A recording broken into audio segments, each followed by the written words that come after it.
Tu es là, parfait. Gloire à Dieu. Ah, gloire à Dieu. Je vais te laisser le lead alors. Ok. Bonsoir mes soeurs, bonsoir les brides. J'espère que le week-end s'est bien passé pour chacune de nous. Si le Seigneur a permis que nous soyons toutes là ce soir, que nous soyons présents ce soir, nous nous rendons grâce et nous disons merci pour cela. Aujourd'hui, je prends la parole au nom de la tribu Treaty, la tribu des mamans, des mères d'enfants. Et nous prenons le leadership du grand groupe Rain Bright à partir de ce soir. Et ça suivra pour tout le reste de la semaine, jusqu'à samedi.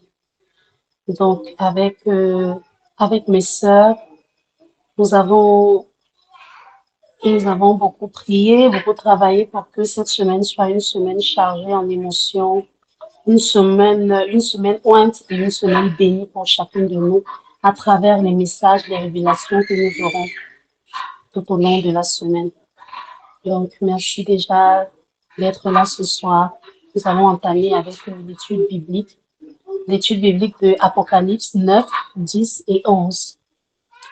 Et pour ce faire, nous avons les maman Dodi, maman Becky et maman Mariana, qui vont nous présenter les 3 chapitres, chacune à son tour. Euh, pour ce soir, nous avons maman Anne-Marie qui sera notre timekeeper et qui sera chargée de lire le texte. Donc, et pour le compte rendu sur le grand groupe Bright, pour les sœurs qui n'ont pas pu se connecter ou qui traînent encore le pas, pour qu'elles puissent se rattraper plus tard. Maman Vanessa et moi-même, nous allons essayer de poster des messages dans le grand groupe. Donc, nous avons déjà fait la prière d'ouverture.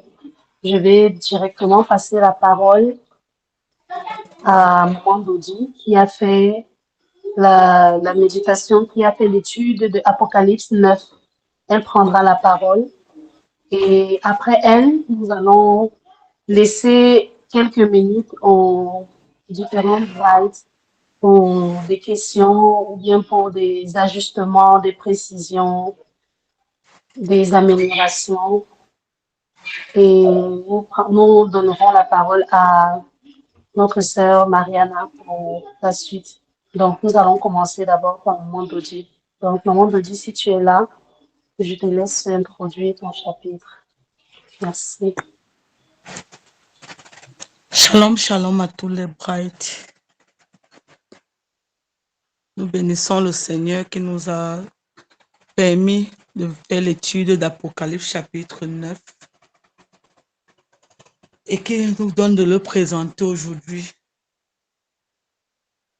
Apocalypse chapitre 9 se situe au niveau des révélations de Jean concernant les 7 trompettes qui commencent depuis le chapitre 8. Il nous parle des 16 anges qui sont les 7 trompettes. Mais dans Apocalypse chapitre 9, il est question de la 5e et de la 6e trompette. Les 7 trompettes de l'Apocalypse annoncent les fléaux qui vont s'abattre sur la terre. Elles sonnent la fin des temps. Apocalypse chapitre 9, nous l'avons subdivisé en 2 grandes parties. La première partie va aller du verset 1 au verset 12.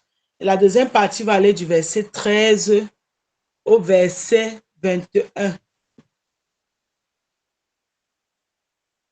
Le verset 1 à 12, il est question essentiellement de l'ange qui sonne la 5e trompette, la sonnerie de la 5e trompette. Et le texte nous donne de comprendre que quand la trompette est sonnée, il y a une fumée qui monte, qui sort de l'abîme. pour aller, pour envahir toute la terre. Et cette fumée semblait une grande fournaise. Et nous avons essayé d'assimiler cette fumée à la fumée qui est montée après la destruction de Sodome et Gomorrhe dans Genèse 19, 28. Genèse 19, 28. Je ne sais pas si je me fais entendre.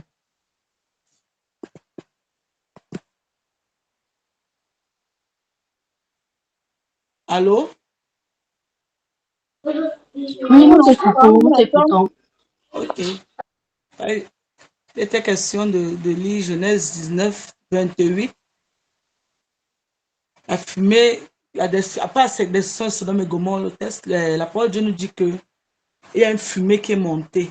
Ce qui nous donne de comprendre que la fumée vient détruire les œuvres, l'illustration de la destruction des œuvres des ténèbres.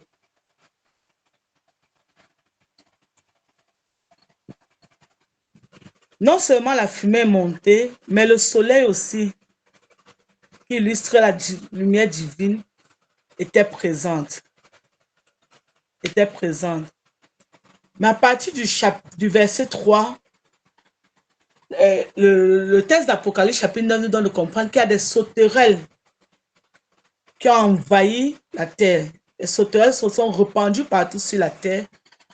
Après que la cinquième trompette eut été sonnée, les sauterelles ont envahi la terre et ces sauterelles, nous les avons assimilées aux sauterelles qui ont envahi la terre au niveau de la 8e plaie d'Égypte, dans Exode 10, 12 à 15. Exode 10, 12 à 15.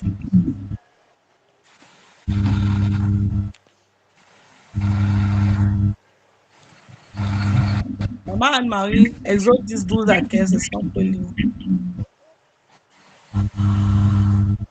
Alors le Seigneur dit à Moïse, étends ton bras sur l'Égypte pour faire venir les sauterelles, qu'elles couvrent le pays et mangent toutes les plantes que la grêle a laissées. Moïse étend son bâton sur l'Égypte et le Seigneur envoie un vent d'est sur tout le pays pendant toute la journée et toute la nuit. Le matin suivant, le vent amène les sauterelles. Elles couvrent toute l'Égypte et se posent partout. Elles sont très nombreuses. On n'en a jamais vu autant et on n'en verra jamais autant plus tard. Elles couvrent le pays entier et on ne voit plus le sol. Elles mangent toute l'herbe et tous les fruits des arbres que la grêle a laissés. Il ne reste aucune feuille sur les arbres et aucune plante dans les champs. Amen. Nous avons assimilé ça par les sauterelles de Apocalypse chapitre 9 reçoivent pour mission de détruire, de tourmenter tous ceux qui n'ont pas la marque de Dieu, de véritablement les tourmenter. Et nous voyons que là, au niveau de la 8e plaie, les sauterelles, dans l'Exode, les sauterelles étaient là justement parce que Pharaon refusait d'obéir à ce que Dieu voulait faire. Aussi dans l'Apocalypse, dans les derniers moments, Dieu va répandre ces sauterelles pour pouvoir tourmenter ceux qui n'ont pas Christ, ceux qui n'ont pas la marque de Dieu. La marque de Dieu, c'est ceux qui n'ont pas Christ, le sceau du Saint-Esprit. Mais ce qui est encore marquant dans notre texte, c'est que la parole de Dieu nous donne de comprendre que ces sauterelles ont aussi le pouvoir semblable au pouvoir des scorpions. C'est-à-dire qu'ils n'ont pas aussi n'importe quel pouvoir, semblable au pouvoir des scorpions. Mais nous nous rendons compte que dans Luc 10, 19, que nous allons lire tout à l'heure, Luc 10, 19, Jésus nous a donné le pouvoir marcher sur ces scorpions. Maman Anne-Marie, Luc 10, 19.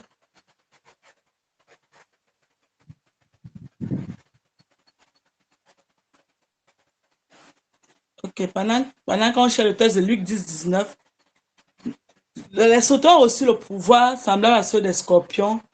Et Jésus nous a donné Christ en nous. C'est pour ça que la parole dans l'Apocalypse est claire. Ces sauterelles ne peuvent pas faire du mal à ceux qui ont la marque de Dieu, tout simplement parce que Christ nous a donné ce pouvoir, nous qui avons Christ, nous qui avons la marque de Dieu. C'est pour ça que ces sauterelles des limites dans les tourments qu'ils vont mettre. Oui, maman Anne-Marie, si tu as trouvé, tu peux dire. Et Écoutez, je vous ai donné le pouvoir de marcher sans danger sur les serpents et les scorpions et d'écraser toute la puissance de l'esprit mauvais. Rien ne pourra vous faire du mal. Amen.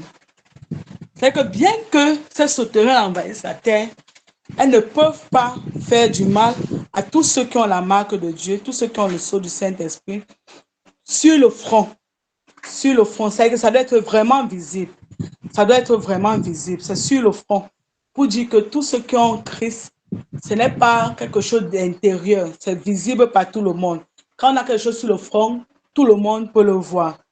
C'est pour ça que le pouvoir des sauterelles se limite au niveau de ceux qui ont la marque.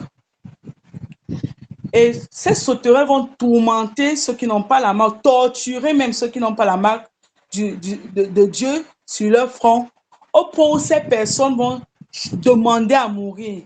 Ces personnes vont chercher la mort. Mais la parole de Dieu d'Apocalypse nous dit que la mort va fuir loin d'eux.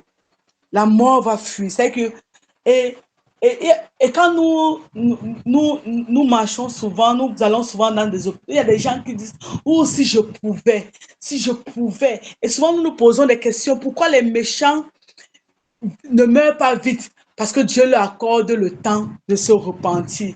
C'est un peu la même chose avec ces sauterelles. Quand ils vont commencer à tourmenter, celles hommes vont chercher la mort, mais la mort va fuir loin, va fuir très loin d'eux. C'est ce que la parole nous dit. Pourquoi? Parce que Dieu ne recherche pas la mort du pécheur, mais il veut que le pécheur se repente et qu'il change de comportement. Et nous avons pensé que ces sauterelles sont venues avertir les gens de la destruction prochaine. C'est qu'ils sont venus tourmenter. C'est que ces sauterelles n'amènent pas les gens à la mort. Ils n'arrivent pas à détruire la vie parce qu'ils sont là comme des personnes qui avertissent. Des personnes qui avertissent que changer de comportement, un peu comme le rôle de Jean-Baptiste. Il était là pour avertir, repentez-vous, un peu comme Noé a fait. Avant la destruction, Dieu prend le temps d'avertir. C'est qu'Apocalypse 9 est la venue des sauterelles. C'est comme un temps d'avertissement. Un temps d'avertissement. Des gens vont vivre des douleurs, des angoisses, mais qui seront l'ensemble des tourments causés par des sauterelles, mais ils ne vont pas mourir. Nous pouvons un peu voir comment Job l'a exprimé. Job lui-même a ressenti ce genre de tourment et il a exprimé dans Job chapitre 3, verset 21 à 23. Maman Anne-Marie. Job a exprimé ce genre de douleur, le genre de tourment. Mais la mort n'était pas là. La mort n'était pas là. Dans Job chapitre 3, verset 21 à 23.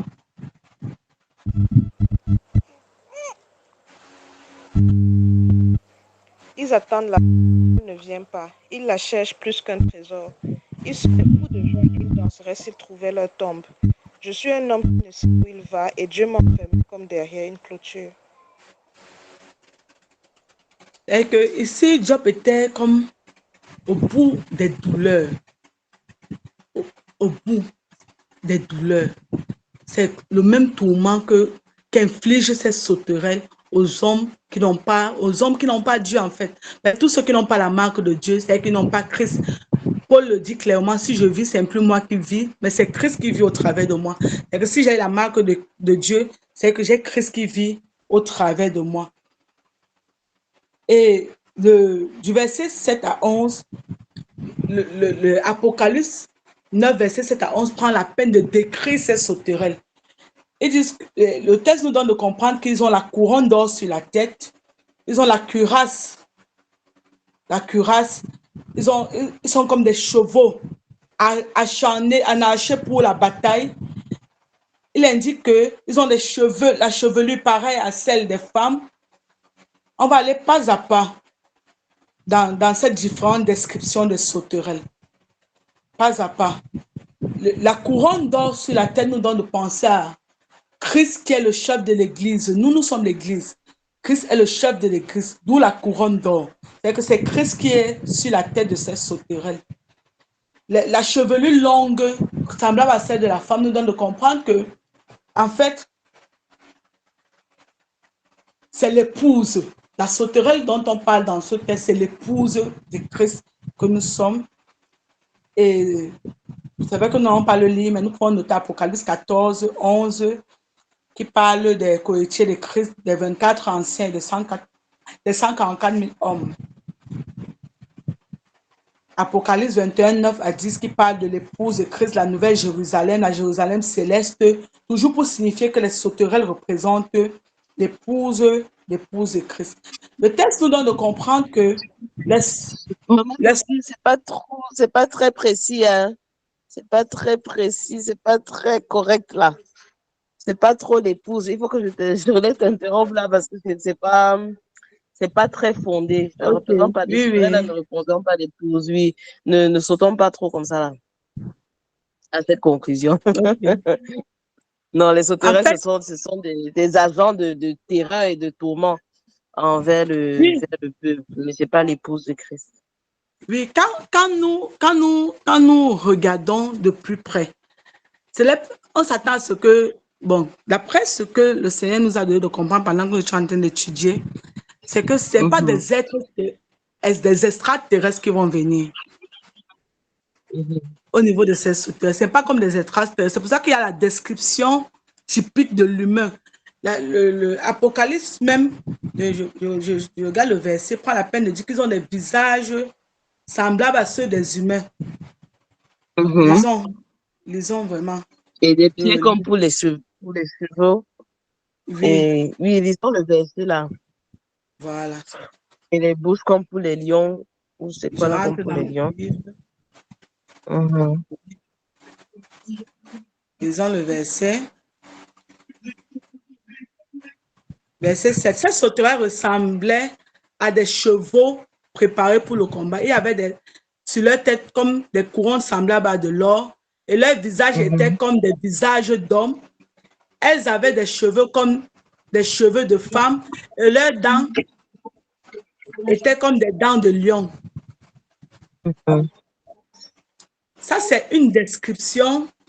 Pendant qu'on préparait l'étude biblique, qui nous a donné de comprendre qu'en fait, ce n'est pas comme si à ce moment-là, il y aura des extraterrestres qui vont descendre.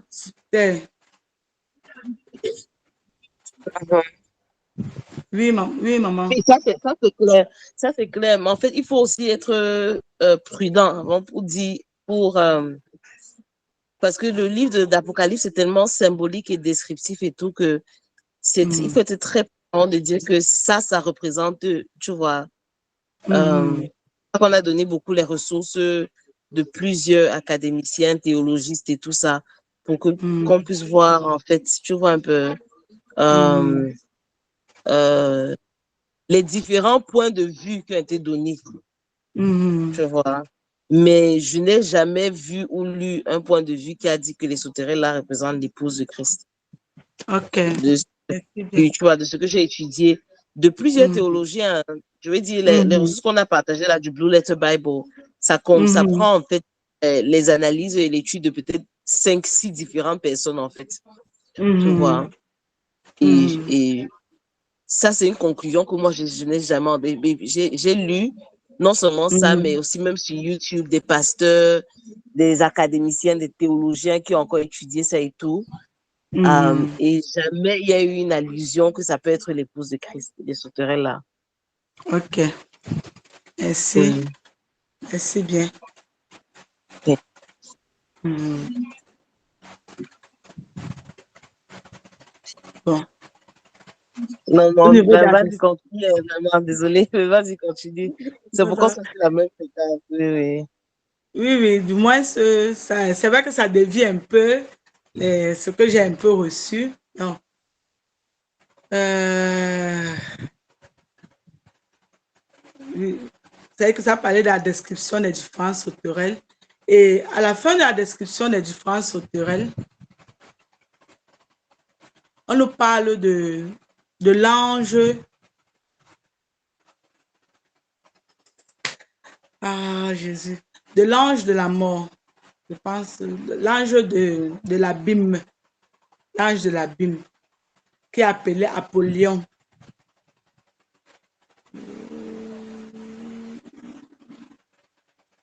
Vraiment, excusez, ça m'a un peu troublé. Oui, l'ange de l'abîme qui est appelé Abaddon ou Apollyon, qui est l'ange destructeur. Et nous comprenons que cet ange, nous dit le texte, détient la clé de l'abîme et permet à Satan et ses démons d'agir comme un peu de temps. C'est que, et nous comprenons, en fait, c'est tout ça que nous devons comprendre qu'en fait, la véritable clé est détenue, de toute chose est détenue par Christ. Bon, c'est vrai que je ne sais pas si ça va entrer dans la même logique que tout à l'heure. Non, vraiment. La véritable clé est détenue par Christ. C'est que l'ange de l'abîme, elle a, c'est sous le commandement de Jésus-Christ. Et il ouvre l'abîme et permet à Satan d'agir pour quelque temps. Et nous avons compris véritablement que cet ange, c'est Christ lui-même. Cet ange, c'est Christ lui-même. Ouf! C'est vrai que ça entre dans la même logique que les sauterelles tout à l'heure.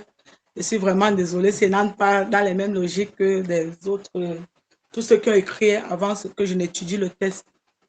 Le verset 12 nous parle de la fin du premier malheur. Le premier malheur, c'est cette fumée qui sort, qui a envahi la terre, cette sauterelle et autres. Et nous annonce deux autres malheurs.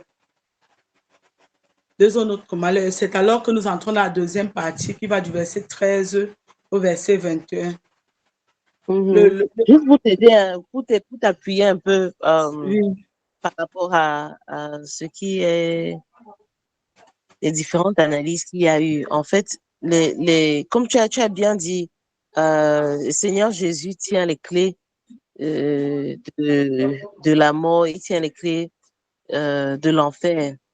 Et pendant la période aussi, Dieu permet que le diable ou Satan se relâche, tu vois.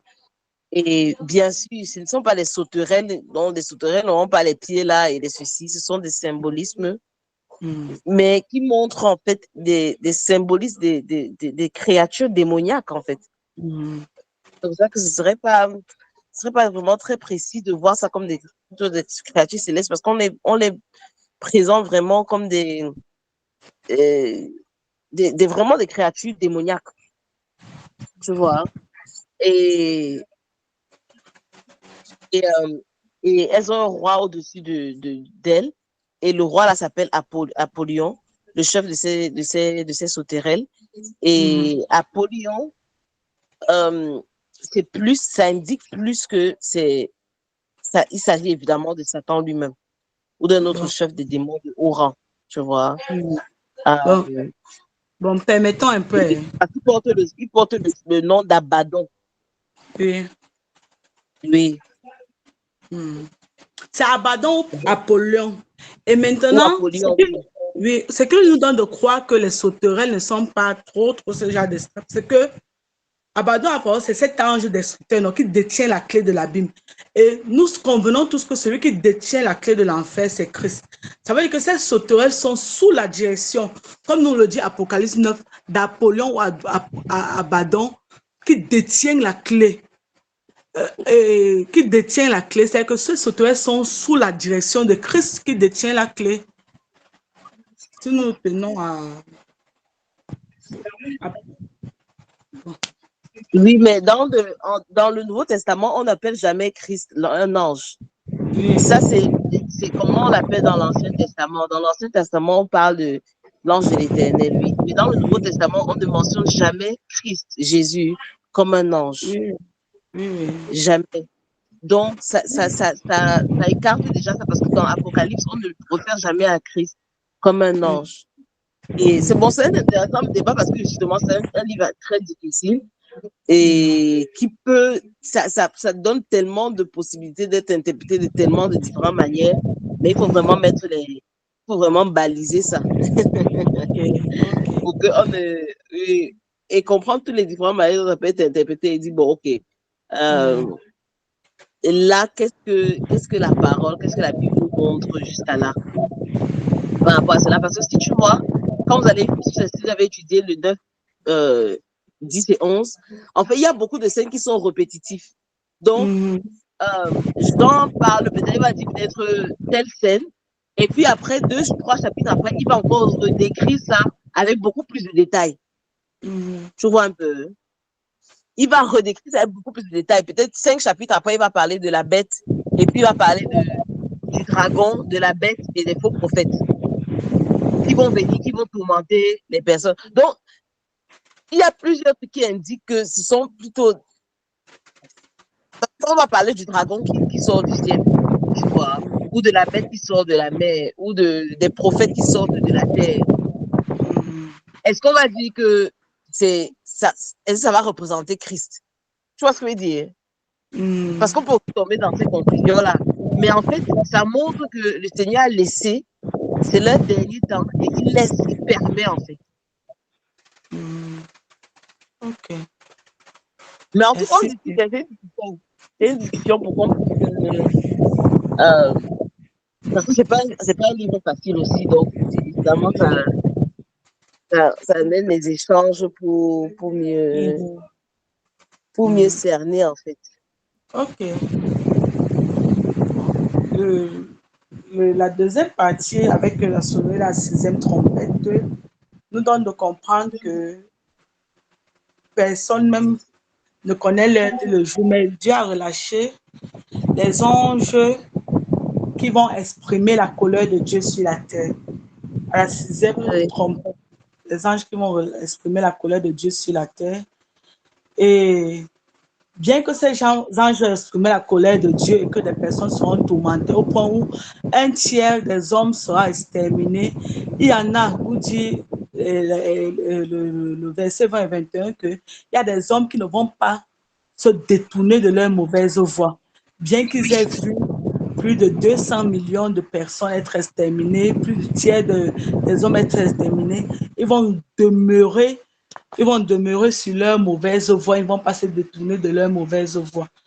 Voilà un peu la deuxième partie de notre test, jusqu'à la fin, vu le temps qui nous tient déjà à la gorge. Et comme ce que nous avons retenu face à cela, en petite synthèse, le livre d'Apocalypse, chapitre 9, nous a donné de comprendre que, en tant que ceux qui ont la marque de Christ, la marque de Dieu sur leur front, nous devons véritablement travailler à être des tourments pour de ceux qui sont autour de nous, des tourments dans le sens de les pousser à changer de comportement, des tourments dans le sens de les pousser à rechercher la voie de Christ, des tourments pour ceux qui sont autour de nous dans le sens de les amener à Christ, de leur donner de gagner Christ. Et nous devons travailler à notre vie de telle en sorte que partout où nous nous trouvons, et puisque nous portons la marque de Dieu en nous, les ténèbres sont appelées à fuir, les ténèbres sont appelées à reculer. Les ténèbres, c'est que tout ce qui n'honore pas Christ est appelé à fuir notre présence, c'est que notre présence ne doit pas être une présence qui tolère les péchés, au point où ceux qui sont autour de nous doivent véritablement ressentir cela. Nous sommes bénis et c'est vrai qu'il y en aura qui seront toujours rebelles, mais ne nous lâchons pas d'être des Christ partout où nous nous trouvons. Merci bien.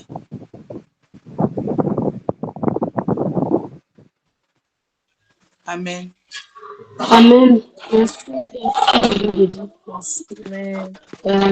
Voilà. Vraiment, comme maman l'a dit, c'est pas un texte, c'est pas un livre facile à méditer. Il y a plusieurs éléments qui peuvent parfois nous amener ailleurs. Et il est toujours important que vraiment voilà, autour d'une étude comme ça, que des zones d'ombre soient éclaircies pour que, voilà, lorsque nous allons témoigner à notre tour, que nous sachions quoi dire et que ce qui sort de nos bouches soit véritable pour éclairer la lanterne de ceux-là à qui on porte l'évangile. Voilà, de ne pas être en train d'amener des gens plutôt à la confusion, mais d'être sûr d'avoir quand même le minimum de bonnes informations pour pouvoir les éclairer sur ce qu'ils ne savent pas. Donc, merci déjà, Maman Oli, pour ton intervention et pour le recadrage. Je ne sais pas si d'autres brides, une autre personne a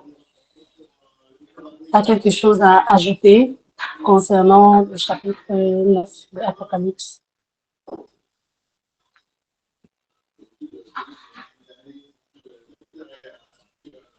Bon, personne ne lève la main. On va continuer. On va laisser la parole à Mariana. Mariana, tu es là? Ok, allô? Bon, je suis là. Bonsoir à tous. Je suis honorée d'avoir été choisie dans le groupe pour présenter la méditation qu'on a pu faire du chapitre 10 du livre d'Apocalypse. J'en avais déjà fait une première lecture avant, mais j'ai été vraiment honorée de pouvoir la refaire avec les brides de ma tribu. Je ne vais plus présenter le livre de l'Apocalypse, mais dire peut-être que pour moi, pour nous dans la tribu, c'est le livre de l'espérance. C'est le livre qui soutient la foi des chrétiens, surtout lorsqu'on passe par des temps de tribulation. C'est le livre qui vient nous dire que le règne de l'Antéchrist va finir et que le royaume du monde finira par appartenir au Seigneur et à son Christ, comme c'est écrit dans le chapitre 11 au verset 15. Alors, le chapitre 10 concerne l'histoire de l'ange et le petit livre. C'est une situation qui est décrite entre deux grandes situations, deux grandes étapes de l'histoire, entre les 6 premières trompettes et la 7e trompette. Mariana, Allô? Oui, excuse-moi de te couper. Je vois que c'est Samantha qui a la présente. Est-ce qu'il y a quelque chose à afficher? Parce que comme on a quelque chose qui n'a rien à voir avec ce que tu dis et on t'entend, c'est un peu perturbant. Surtout que la réunion est enregistrée. Oui, donc, je pense n'importe qui peut Oui, justement, il y a des visuels à afficher. Samantha a des images normalement qu'elle devrait afficher. Je ne sais pas. Peut-être qu'elle a eu un souci de connexion. Si l'une de vous peut m'envoyer ça par WhatsApp, je vais t'envoyer ça. D'accord, je le fais tout de suite, je t'envoie. Mariana, tu peux continuer la présentation, je vais le faire. Ok. Tu peux continuer, désolée. D'accord, tu peux envoyer le PowerPoint, d'accord. Donc, je disais que l'histoire de l'ange et du petit livre, en fait, intervient entre deux grandes étapes de l'Apocalypse, entre les 6 premières trompettes et la 7e trompette. Il nous a paru intéressant de se demander pourquoi cette histoire intervient entre ces grandes étapes-là. On a étudié le chiffre 7 déjà. Pourquoi l'ange et le livre apparaissent avant la 7e trompette? On est rentré dans la symbolique du chiffre 7, qui signifie le chiffre parfait. On s'est rendu compte dans l'alphabet hébraïque que chacune des 27 lettres de l'alphabet hébraïque, en fait, correspondait à un chiffre. Et la lettre Z, qui se lit encore Zaïn, correspond à 7. Et en hébreu, le mot rassasié, c'est-à-dire le mot qui signifie la plénitude, quand on disait qu'Abraham est mort rassasié de jour, signifie en hébreu Sheva. Ça s'écrit Sheva, S-H-E-V-A, c'est dans la présentation. Et on s'est rendu compte que dans la même langue, le chiffre 7 voulait dire également Sheva. En gros, c'est le chiffre qui relie le monde terrestre au monde céleste. C'est le chiffre qui rend le processus parfait, en fait. Comme lors de la création, on a dit que le Seigneur a créé tout ce qui se trouve dans l'univers en 6 jours, et le 7e jour, il s'est reposé. En gros, le chiffre 7 vient parfaire le processus divin, en fait. Et l'histoire de l'ange et du petit livre apparaît un peu comme étant la dernière chance, voilà, que le Seigneur accorde à son peuple, hein, de revenir sur sa mauvaise voie. Alors, on va commencer par s'intéresser à l'ange également. L'ange, tel que le passage nous dit, était un ange puissant, voilà, qui descendait du ciel. Il était vêtu d'une nuée. on s'est intéressé à ce qu'une nuée veut dire en fait. La nuée, c'est l'une des manifestations de Dieu. On l'a vu, enfin on le voit dans plusieurs livres de la Bible, en l'occurrence le livre de l'Exode. Lorsque le Seigneur voulait se présenter au peuple, il se présentait toujours sous forme de nuée. Donc là, on s'est dit qu'en fait, la gloire de Dieu est tellement grande on ne peut pas le voir. On ne peut pas le voir. Il a besoin de se cacher. Elle a besoin de se cacher derrière un nuage, en fait, pour ne pas éblouir ou bien tout simplement tuer les personnes qui y seraient exposées. C'est un peu comme lorsque le soleil apparaît et qu'un gros nuage se met devant le soleil, bah, le gros nuage réussit quand même à tamiser ou encore à réduire les effets dévastateurs que pourrait causer le soleil. Donc la nuée, c'est ça, c'est l'une des théophanies, c'est-à-dire manifestation de Dieu. On s'est intéressé aussi au mot théophanie. Théos veut dire Dieu et phainestai veut dire se montrer. Donc en gros, la nuée, c'est un gros nuage en fait qui accompagne la présence de Dieu chaque fois qu'il veut se manifester à son peuple. Alors, lorsqu'on lit le passage, on voit un ange très grand. Honnêtement, si moi je vois un ange un jour, j'aurai un AVC parce que tel qu'il est représenté là, si je vois un être comme ça, je vais faire un AVC. Alors, on voit un ange qui est très grand. On voit un ange qui a un pied sur la terre et un pied sur la mer. Et tel que le passage le dit, il y a, laissez-moi retrouver le passage exactement. Tac, tac, tac, tac, tac. Excusez-moi. Voilà. Son visage était comme le soleil et ses pieds comme des colonnes de feu. Alors, ici, on s'est intéressé, enfin, ce qui a attiré notre attention, c'était la position de l'ange et l'invitation des 4 éléments dans cette figuration-là. Est-ce qu'on peut montrer l'image? Parce que sans l'image, c'est assez difficile à comprendre. Donc, l'ange a le pied gauche qui est posé sur la terre. Il a le pied droit qui est posé sur la mer. Non, ce n'est pas cette image. Il a le pied gauche posé sur la terre, le pied droit posé sur la mer. C'est-à-dire, il est au-dessus de l'eau. Il a du feu sur ses pieds. Et voilà, on a de l'air. En fait, c'est comme si l'ange était en gros un élément qui connectait les 4 éléments de la nature. Il connecte la terre, il connecte l'eau, il connecte le feu et l'air. Donc, en gros, c'est comme si l'ange était un connecteur entre les éléments de la nature. Et en s'intéressant d'un peu plus près à ces 4 éléments de la nature, on se rend compte que la terre et l'eau sont des éléments terrestres, c'est-à-dire ils sont en bas. L'air et le feu sont des éléments célestes. En gros, pour nous, l'ange, en fait, représente la connexion entre le terrestre et le céleste. C'est lui qui vient, en fait, connecter la terre à Dieu, aux choses de Dieu. Donc, c'est la représentation qu'on s'est faite, l'explication qu'on s'est faite de la représentation que le texte propose de l'ange qui est décrit. Et on dit que sur sa tête, il y avait un arc-en-ciel. L'arc-en-ciel, généralement, apparaît après les pluies, quand le soleil remplace la pluie. Et l'arc-en-ciel, comme on le lit dans le livre de Noé, représente la nouvelle alliance du Seigneur avec Noé et sa descendance. Donc, c'était plutôt un signe positif pour nous dans l'ensemble.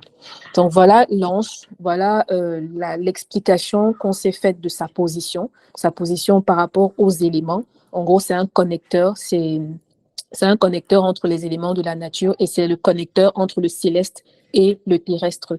Et le détail qui a pu attirer notre attention, c'est la position de son pied par rapport à l'eau. Son pied droit n'est pas englouti par l'eau, mais son pied droit reste bien à la surface de l'eau. C'est de dire en fait ce que nous avons compris par cette position de son pied, c'est que les choses célestes seront toujours au-dessus des choses terrestres. Voilà. Ensuite, on s'est intéressé aux 7 tonnerres. Les 7 tonnerres, et on parle aussi d'un message secret que Jean aurait reçu et dont il aurait reçu l'ordre de ne jamais de ne jamais divulguer. On n'a pas trop compris cette partie-là, honnêtement. On n'a pas trop compris c'était quoi le message secret. Est-ce qu'il était tellement terrible, tellement horrible pour l'humanité que le Seigneur n'a pas permis à Jean de le divulguer? Ça, on ne saura, on ne sait pas. Mais ce qu'on sait, c'est que les 7 tonnerres représentent la voix de Dieu. Les 7 tonnerres représentent la voix de Dieu. Comme on peut le lire dans le psaume 18, au verset 13, on dit « L'Éternel a tonné du haut des cieux, le Très-Haut fait retentir sa voix. » Et dans le livre de l'Apocalypse, au chapitre 4, verset 5, on peut également lire « Du trône sortent des éclairs, des voix et des coups de tonnerre. » Ce qui nous porte à croire que les 7 tonnerres représentent une manifestation de la voix de Dieu, en fait. Puisqu'il y a plusieurs références dans la Bible qui mentionnent la voix de Dieu comme un tonnerre. Voilà. Ensuite, vers la fin du chapitre,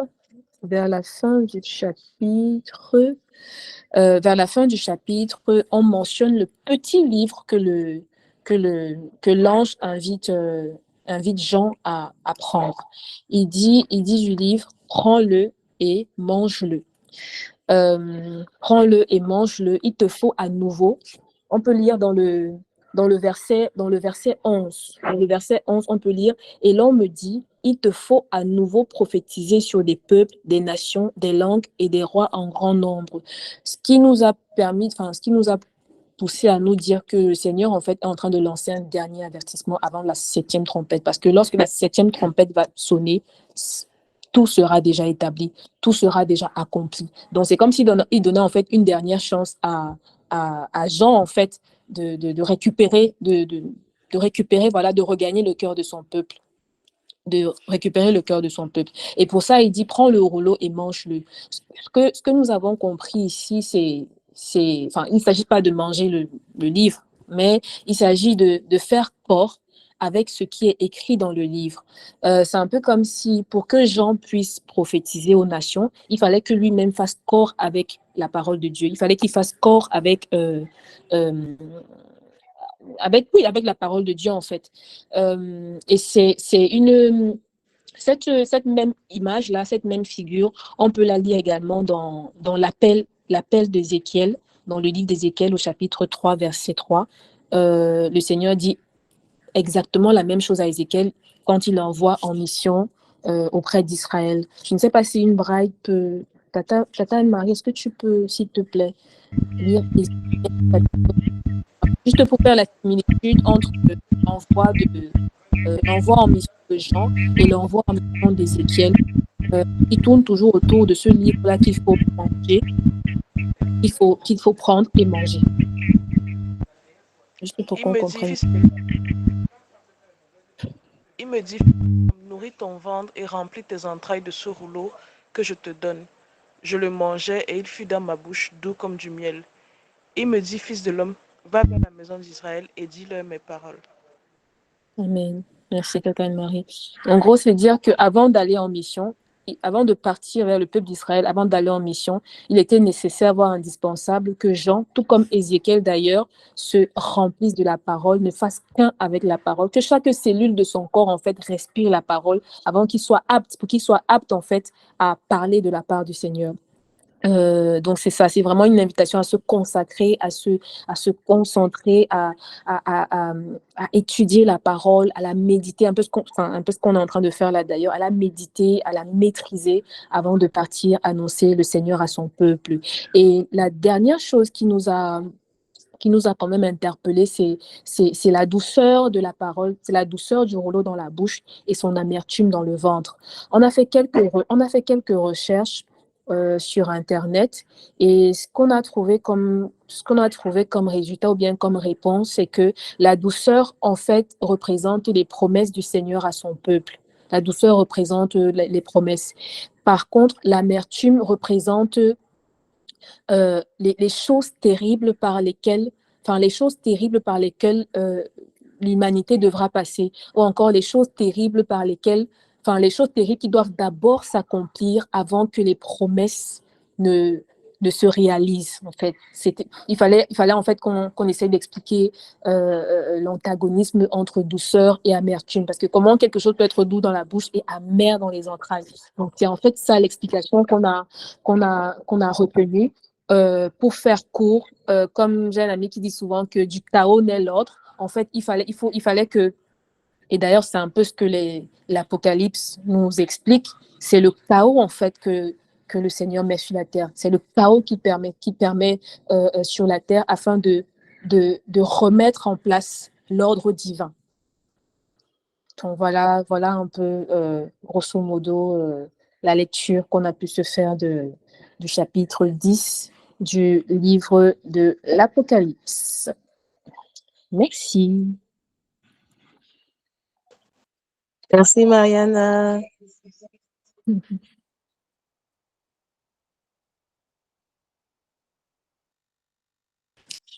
S'il y a des commentaires, nous prenons.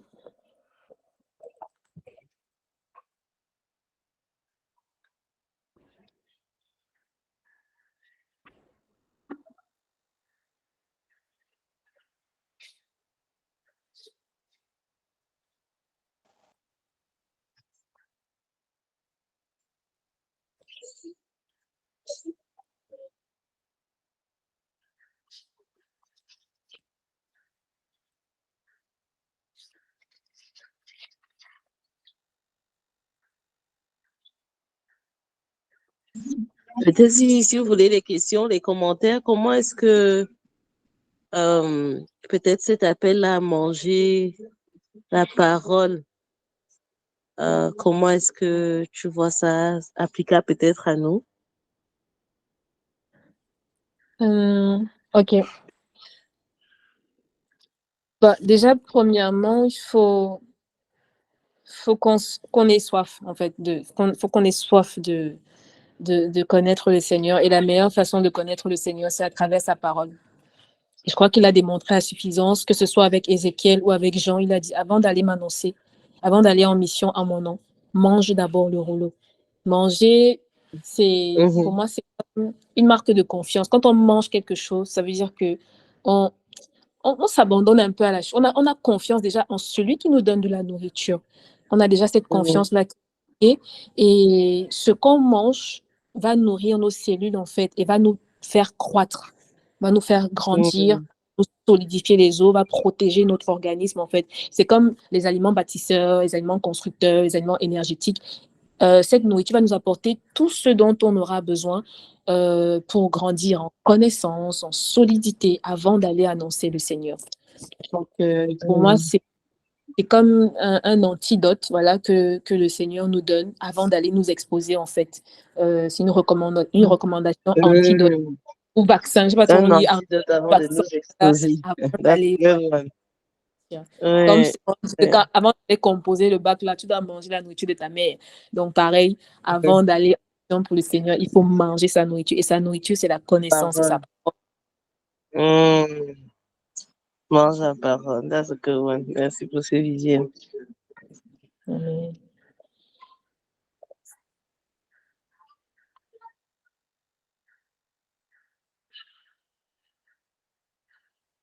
Maintenant, une autre façon pour moi de comprendre, pendant que j'étais en train d'expliquer, ça m'est venu. Si manger, c'est faire corps avec, si manger, c'est assimiler. Ça veut dire qu'en fait, non seulement on doit maîtriser la parole, mais il faudrait que l'évangile se lise à travers nos vies, que l'évangile se lise à travers notre façon de vivre, en fait. Je crois que c'est revenu comme ça, c'est venu comme ça, c'est monté spontanément. Wow. Genre, c'est tellement, ça nous a tellement nourri que on voit ça à travers nous, quoi. Exactement.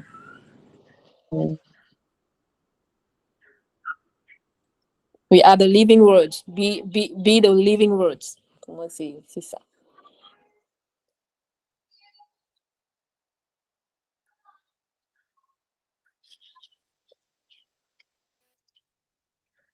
Okay. Amen. Shalom à toutes les braises. Amen. Chapitre 11. Allô? Allô? Allô? Oui, allô. Oui, allô. Ah, vraiment désolée. Ma connexion est en train de bugger. Je sais pas, ça m'éjecte à chaque fois et je vais prendre l'appel à revenir dans le call. Donc, je n'ai même pas pu terminer la présentation de Mariana, mais j'espère que ce qu'elle a pu tirer de la méditation de Apocalypse 10 peut nous nourrir. Et voilà, j'espère que si parmi nous, il y a des choses à ajouter, s'il y a des questions, je vous laisse quelques minutes pour agir avant qu'on ne passe la parole à Maman Becky pour qu'elle puisse terminer avec Apocalypse 11. Ok, Samantha. Shalom, shalom. Je voulais juste, quand je disais ça encore pendant qu'on était en train de parler, puis comment l'esprit est un nom, le verset 5 du chapitre 10. Et il dit non. Alors l'ange que j'avais vu debout sur la mer et sur la terre leva la main droite vers le ciel et jura solennellement. Et je trouvais que ça montre vraiment non, la puissance, la gloire, non, qui émane en fait de Dieu. C'est pas notre ami, c'est vraiment en fait, donc si un ange est capable de faire ça, et il dit, il jura par celui qui vit éternellement, qui a créé le ciel et la terre. Il ne jura pas par un homme, il ne jura pas par un Dieu, il jura par celui qui vit éternellement et qui a créé le ciel et la terre. Et j'aime comment ça termine, non? Pour ceux qui font le Hallelujah Challenge. Désormais, il n'y aura plus de délai. Yes. Ah, j'aime ça, j'aime ça. J'aime ça quand je vois des choses et puis que je vois ailleurs. Désormais, il n'y aura plus de délai. Et le verset 7, pardon, je vais terminer avec. Un jour où retentira la trompette du septième ange, tout le plan secret de Dieu s'accomplira comme il a annoncé à ses serviteurs, ses prophètes. Désormais, il n'y aura plus de délai. Au jour où retentira la trompette, tout le plan secret de Dieu s'accomplira comme il l'a annoncé à ses serviteurs, à ses prophètes. Moi, ça me parle tellement. Ça me conforte de voir, non, on parle vraiment d'un Dieu qui est puissant, mais c'est un Dieu qui est fidèle en tout ce qu'il a dit par ses serviteurs. Ça me parle beaucoup. Et c'est ça qu'on prie jour après jour où l'Alléluia Challenge en ce moment. Amen. Amen. Merci, Samantha. Amen.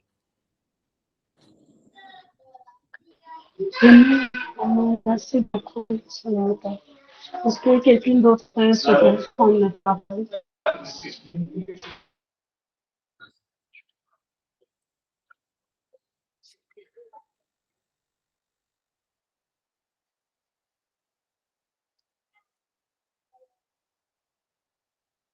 Maman Becky, pour qu'elle termine la présentation avec Apocalypse.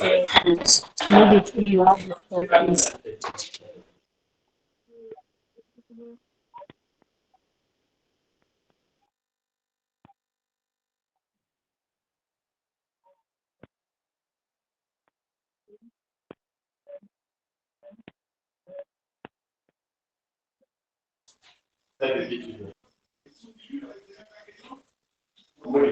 Hello.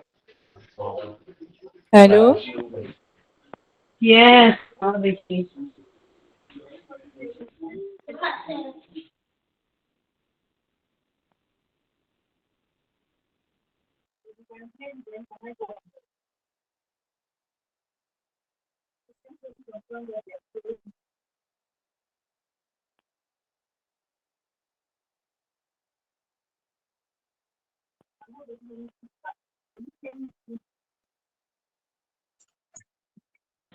Vérifie ton micro, s'il Alors, te plaît. qui Ça, c'est les autres continue avec le chapitre 11? C'est Becky est en train de parler, mais je ne l'écoute pas. Je ne sais pas si elle a un souci avec son micro. Je ne sais pas si les autres l'écoutent.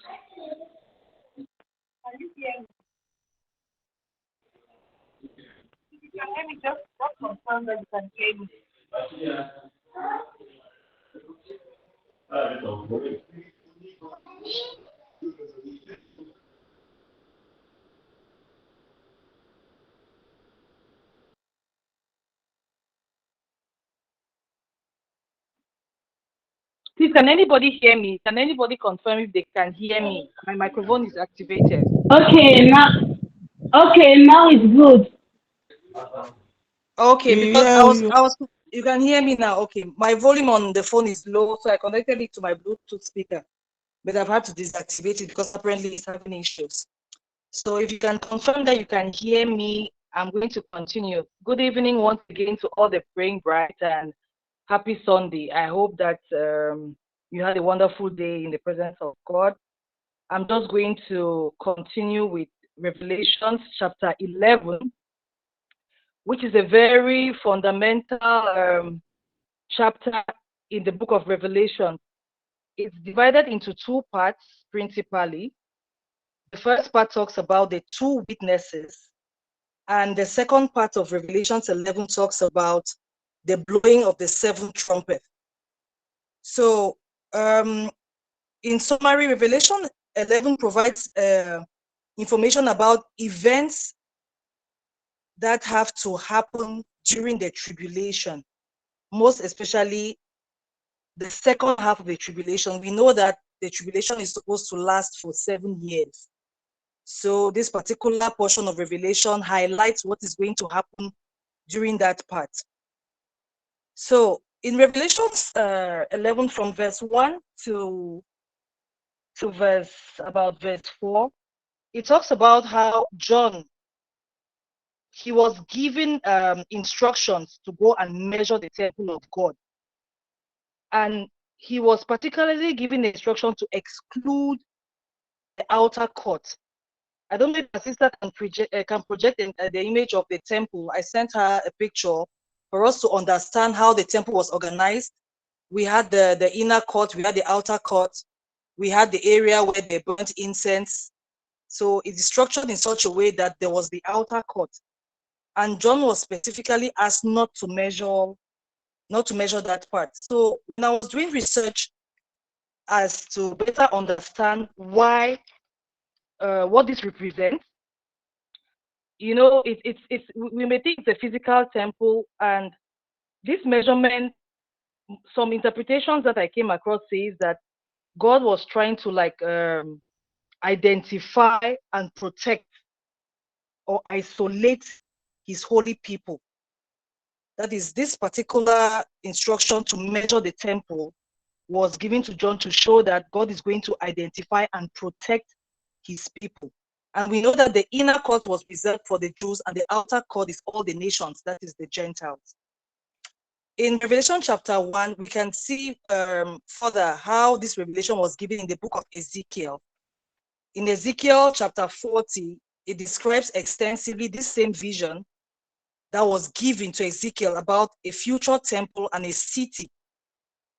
And we can read that extensively in Ezekiel chapter 40. I'm sure we can read it in our private times. And one thing we have to note in this Revelations 11, verse 1 to 3 is that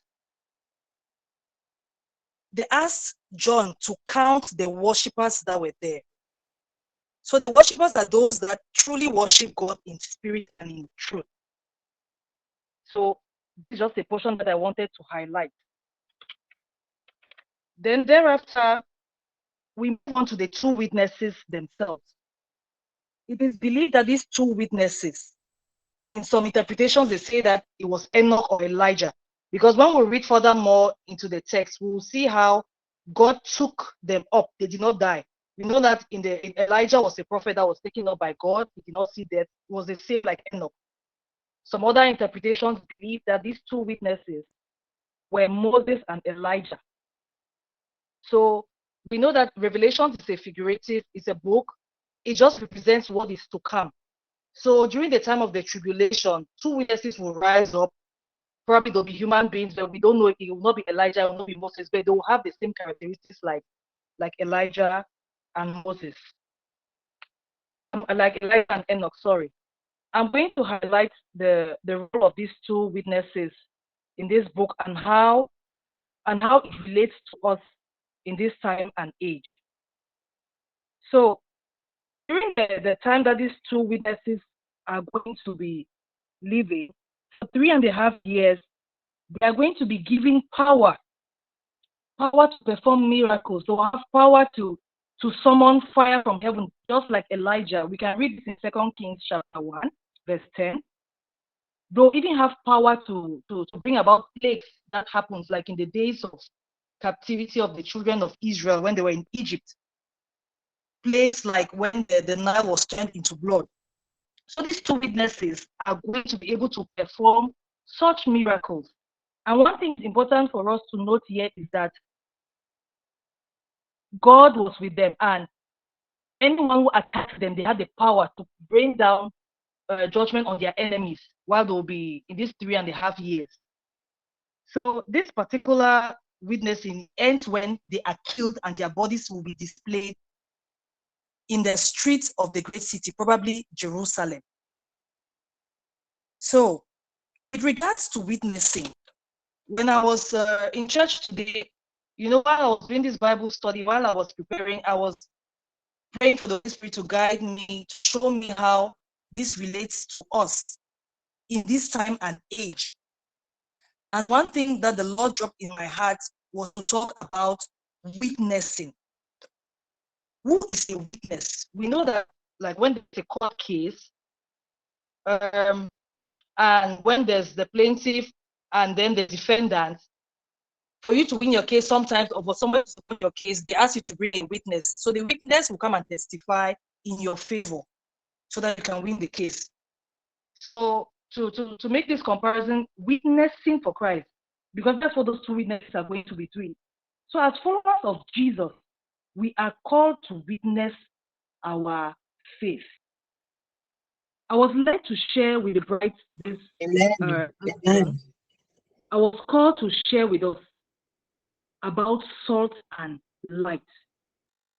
In Matthew chapter 5, verse 14 to 16, it says that what believers, children of God, praying right, we are the salt of the earth and we are the light of the world.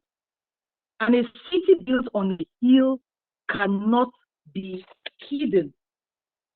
So we are called to shine our light. We are called to be the salt. In John chapter 1, how did this light originate in the first place?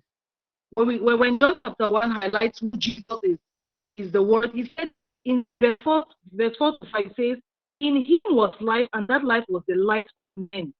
The light shines in the darkness, and the darkness has never understood it. So we are living in a world that is full of darkness. We are supposed to shine our light. The question I was asking myself is, and the question each of us should ask ourselves, am I light? Amen. I don't want to dwell on salt because salt has to do with preservation. I want us to dwell specifically on light today. We can dwell on salt later on.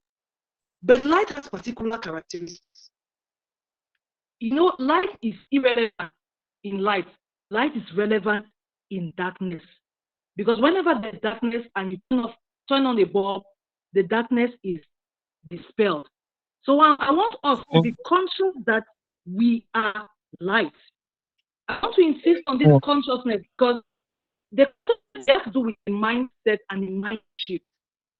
Because it affects the way we think, it affects the way we speak, it affects the way we behave, it affects everything about us. So in your office, in your school, in your home, in everything that you're doing, wherever you find yourself, in your neighborhood, ask yourself, am I truly being the light? Am I exposing the work of darkness?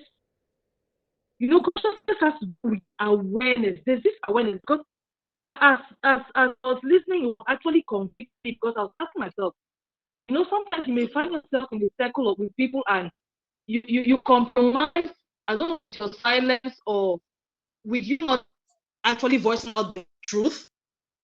Your silence, you're just compromising. So are we aware? Is that awareness? Because the awareness is not just, awareness will make you to think. Whenever you want to speak something that has nothing to do with light but darkness, whenever you want to act in a particular way, whenever you want to do something that is in the darkness, that consciousness will make you to think twice before doing what you're doing. So when you light a lamp, all attention is focused on that lamp, just like it was focused on the two witnesses. We are lights, we are lamps, and we don't light a lamp and put it under a bed. We let the light. Can you hear me? Yes, we hear We let you. our light to shine. So we have to know that as praying brides, as children of God, as believers, all eyes are on us. Because when you light something, when something is bright, everybody looks at that thing. So people are looking up to us. They're looking up to us in our families, where we work, in our neighborhoods. You can talk about Christ, but if your actions, the things that you say, the things that you do, if your lifestyle doesn't reflect Christ, then your light is not shining. So we have to try as much as possible not to dim that light and to keep it shining. And how are we going to witness? We will witness through that light that is shining through us. Have you ever asked yourself that after living a faithful life, a righteous life, and you have not preached the gospel to somebody, you have not won a soul, will you be happy that on the last day you are in heaven and your loved ones are not with you, your neighbors, people that you loved? It is just food for thought for us and something to get us thinking. We should witness. I think in this dispensation, this book of Revelation, like the vision bearer, Sister Olivia was sharing, is about revealing what we are supposed to do in this time. We are in the time of the last days. We're in the time of the dispensation of winning souls for Christ. We're in the time of evangelism. We are in the time of depopulating hell and populating heaven. We have this great commission to truly fulfill.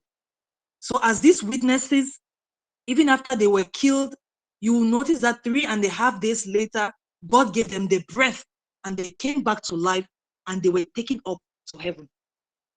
That is the same thing that's going to happen when all these events are going to be taking place during the tribulation that's supposed to last 7 years. Now, the second part of this Revelation 11 is very significant, very fundamental, because when the seventh angel sounded his trumpet, the Bible says there were loud voices in heaven. And the loud voices were for a particular purpose. Actually, this seventh trumpet was sounded. It was to indicate a transition, a shift. We know that Satan is ruling now, but his world is going to come, his rule is going to come to an end. And the sounding of this seventh trumpet actually reveals, because it says the kingdom of the world has become the kingdom of our Lord Jesus Christ. So it's a major transition. It's a major shift. And there was loud shouts in heaven. And Christ will reign forever and ever.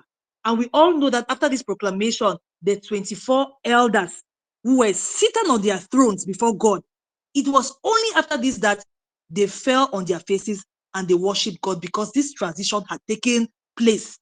Satan is in his last days, he's ruling now, but what is for sure is that his rulership is going to come to an end. Now, what are we supposed to do while we wait? We also have to understand that as followers of Christ, you know, sometimes you may be serving God and you think that your reward will never come from men. Another thing that this passage highlights is that God is going to reward his servants. He's going to reward his saints. He's going to reward his people. And you also need to know that not only will he reward the saints and his prophets, it's going to be a time of judgment. It is in this particular portion of scripture in Revelation that it reveals that God is going to judge the dead. So those people who say that once you die, you are dead and you are gone, this scripture highlights that the dead are going to receive judgment. I've heard people say that after life na die, après la vie c'est la mort, and that is the end. This scripture is to make us understand that there's judgment for the dead and there's a reward for God's servants. And for God's servants, for God's saints, no matter the persecution you may be facing, even when you are witnessing, no matter the trials, because you will face them. even the witnesses, you read that they were killed and their bodies were displayed publicly. You know, when they're displaying them publicly, it was like disgrace. It was, everybody came. The Bible says they came from all nations to come and see them. Little did they know that 3.5 days later, God was going to make them to come back to life.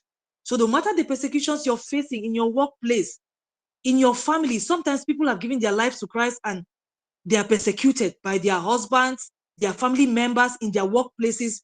It is difficult to be a child of God, to stand firm in this time and age, but rest assured, be hopeful, because God is keeping rewards for his saints. And the Bible says that what? He will destroy all those who are destroying and persecuting God's prophets. And this verse ends by saying that God's temple in heaven was open, and within the temple was seen the ark of his covenant. So in conclusion, this Revelations 11 really highlights very fundamental events that are going to happen during the last days, specifically during the 7 years of the tribulation. And it's for us to be aware. We have to make sure that our garments are clean. We shall not be found wanting, and we should not even be there when these events are going to take place. So this is just what I had to share with us briefly this evening. And thank you for listening to me, and may God bless us all. Amen. Amen. Thank you, Vicky. It was so deep. Thank you, Vicky. Is there somebody who wants to take a minute to argue, to ask a question, or est-ce que quelqu'un veut prendre la parole?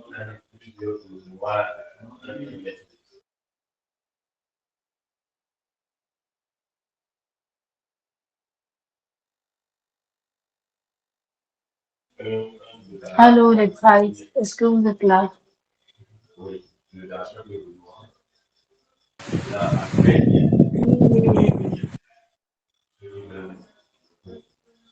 Ok, donc nous sommes arrivés au terme de notre présentation. Je tiens à rappeler que ce soir, c'était l'étude des textes de l'Apocalypse, chapitres 9, 10 et 11. Et nous avons écouté tour à tour Maman Dodi, Maman Maria et enfin Maman Betty. Donc, merci déjà. Merci d'avoir écouté. Merci d'avoir participé. Mais avant qu'on ne prenne les points de prière, je ne sais pas si, voilà, j'aimerais vraiment apporter encore sa touche, apporter encore sa pierre à l'édifice pour m'appeler, peut-être pour marquer un point précis, un point qu'il aurait vraiment touché. Et voilà une révélation qu'elle a eue ce soir au travers de cette étude.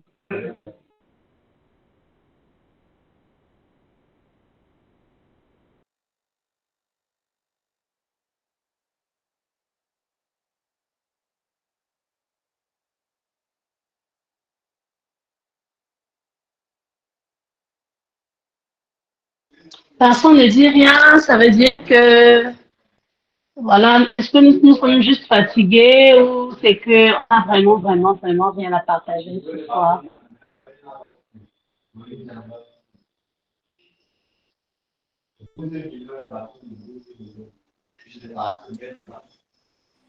Moi, je vous dis merci, hein, merci pour cette présentation. En attendant que les autres puissent donner leur feedback, vous encourager. C'est très édifiant d'écouter les différentes perspectives que vous avez. C'est ça qui est beau, en fait, dans le corps du Christ.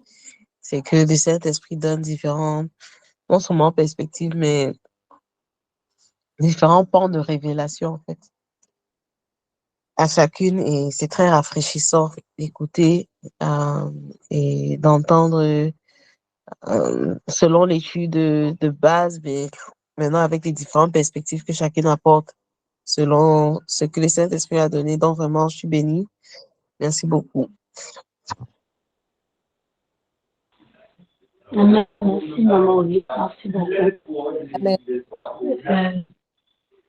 Ok, je pense que nous allons passer au temps de prière pour ce soir. Je vais poster. Nous avons eu des points de prière. Nous avons eu des points de prière tirés de notre étude. Donc maintenant, je vais poster dans le grand groupe, d'abord dans le chat et ensuite je vais poster dans le grand groupe. Mais voilà, une bride a reçu quelque chose, un point de prière qu'elle aimerait partager avec nous. Qu'elle n'hésite pas à se prononcer, à ajouter dans la liste pour que nous puissions prier ensemble. Donc, le premier point de prière, selon Apocalypse 9, c'est-à-dire, premier point de prière, soyons conscients de la marque de Dieu que nous portons, car cela fait en sorte que les ténèbres s'enfuient de nous. Deuxième point de prière, soyons conscients de la couronne d'or que nous avons sur la tête, la couronne qui est Christ que nous portons au-dessus de notre tête. Le troisième point de prière, selon Ézéchiel 3, du verset 3 à 4, nous allons Quelqu'un peut prier écrire ça que dans le le chat Seigneur... ou bien dans le groupe WhatsApp, je Je dirais. viens de poster, je viens de Ah, poster dans ok. le chat. Je vais poster Ok. dans le groupe Le WhatsApp groupe, aussi. d'accord, merci. Donc, je vois comment poster dans le groupe.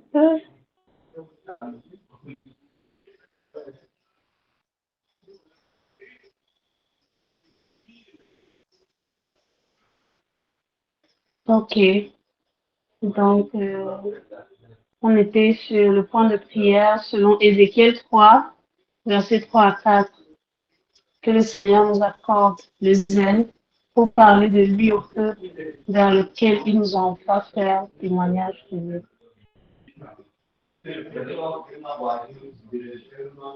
Notre point de prière. Est-ce que tu as posté tous les points de prière dans le chat parce que je n'en vois qu'un seul?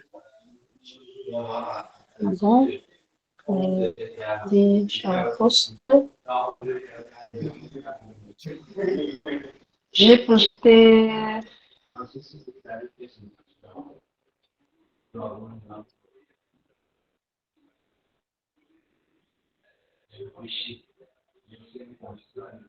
Dans le grand groupe, est-ce que dans le grand groupe Praying Bright, vous avez vu les points de prière?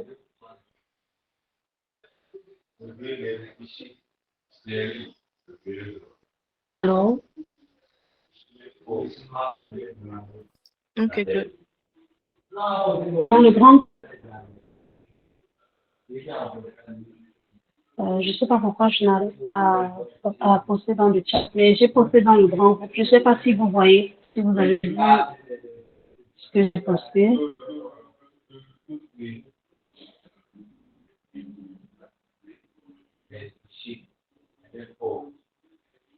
Excusez-moi, en même temps, il y a ma connexion qui est un peu prenante.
Bon, Gisèle a été éjectée du col, donc si une des brides de la tribu 3 peut prendre le relais pour terminer et pour l'idée sur les points de prière, s'il vous plaît.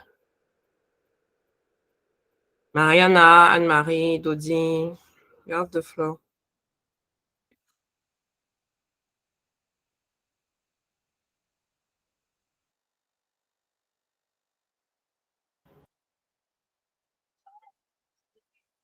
Allô? Oui, allô? Oui, donc je